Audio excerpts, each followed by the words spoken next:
सम्भाषणसन्देशसंस्कृतमासपत्रिकायां प्रकाशितानां बालकथानां ध्वनिप्रसारणम् इदं बालमोदिनी इति। भगवान् श्रीकृष्णः तदीयवेणुना एव सुप्रसिद्धः।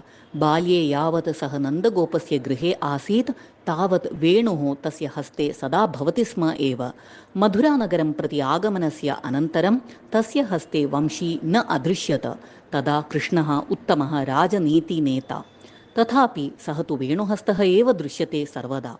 वंशीवादने गोपालेषु कथम् आसक्तिः उत्पन्ना इति विषये ज्येष्ठानां मुखतः श्रुता घटना एषा। यदा गोपबालाः कृष्णबलरामाभ्यां सह चारणाय वत्सान् वनं प्रति नयन्ति स्म तदा एकत्र वंशानां समूहः अदृश्यत। तत्र गतवन्तः गोवत्साः किमपि शृण्वन्तः तत्रैव स्थितवन्तः। कथमपि ते न प्रतिनिवर्तन्ते स्म अथवा अग्रे न गच्छन्ति स्म। गोपबालाः तत्र आगत्य वत्सान् यत् आकर्षति तत् किम् इति गवेषणम् आरब्धवन्तः। वंशानां मध्ये मध्ये पक्षिणः रन्ध्रं कृतवन्तः इत्यंशः तैः लक्षितः। तस्मात् रन्ध्रात् निर्गच्छन् वायुः सुय् सुय् इति मधुरं शब्दं करोति स्म। तं शब्दं शृण्वन्तः गोवत्साः आकृष्टाः सन्तः तत्रैव स्थितवन्तः आसन्। गोपबालाः अपि तेन शब्देन आकृष्टाः। ते वंशं छित्त्वा तन्मध्ये लघ्वाकारकाणि रन्ध्राणि कृत्वा किञ्चन वाद्यं सज्जीकृतवन्तः।